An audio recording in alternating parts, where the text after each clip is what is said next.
Hello, this is Heather Hoffman, and I'm here today to share a card using the brand new July 2020 Kit of the Month from Unity Stamp Company.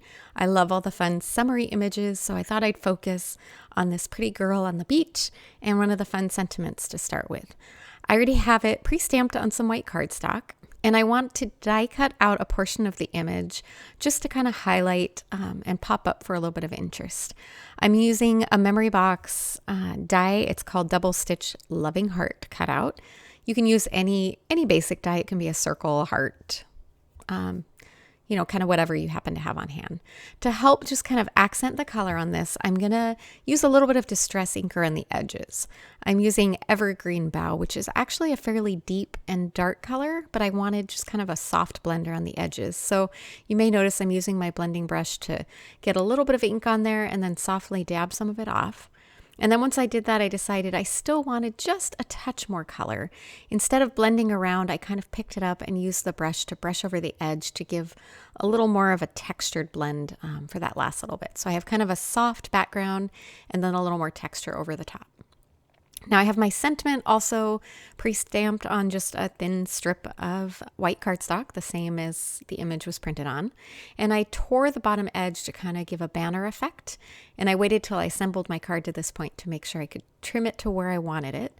And now just to kind of accent that top corner, I'm going to use that same exact color of Distress Ink just to kind of blend a little and help kind of pull all those colors a little bit together and kind of make it a little more cohesive. I love this contrast of kind of the green with that orangey red color.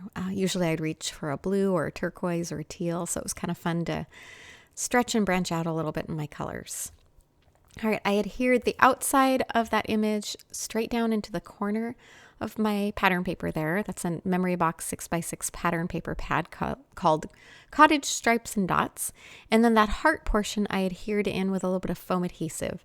Kind of allows you to kind of peek behind and see the color of the pattern paper and add a little dimension as well. All right, before I adhere that banner on, I decided to tie a little bit of a twine bow to the top of it.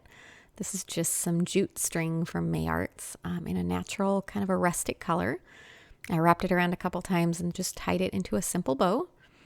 And then I can kind of slide it up and down to center it where I want before adding a little bit of foam adhesive to the back there as well. So I'm going to add the main piece underneath, but a little thin strip above that loop of twine. That'll kind of help provide a little notch for that twine to fit in, and it'll hold it in place and keep it from slipping off the top without me needing to add any adhesive either. All right, final finishing touch, some coordinating flatback jewels. These are from Pink Fresh Studio, and I'm just going to kind of scatter around a few onto each little corner there, and it adds just the perfect little touch of sparkle, kind of ties that color all together, and a little tiny addition of dimension as well. So you have your popped up elements with the little bit of inking and then the little pop of color carried through with the jewels on there as well. All right, there you go. A super simple way to use an intricate image when you don't want to spend a lot of time coloring. Thanks so much for coming by. Have a wonderful day.